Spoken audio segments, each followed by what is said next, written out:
Võta jalad laiemasse harki ja jälgi, et sul jalad ei oleks päris üksteise taga, vaid jäta jalgade vahele selline väike hark.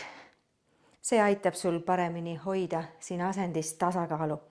Too käed kas enda ees kokku või tood käed puusadele.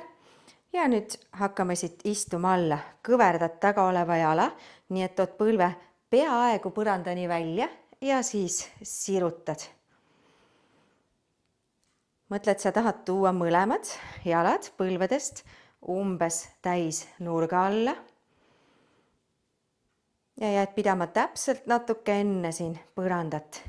Üles tulles sirutad jala ja siit aktiveerid tuharalihase. Teed kõigepealt ära ühe poolega.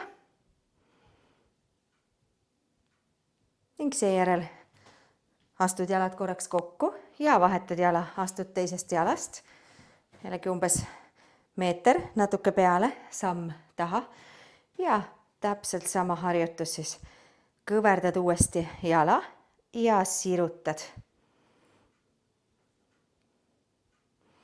Hoia puus enda all. Mõtled just, kui sa pöörad puusa natukene ette.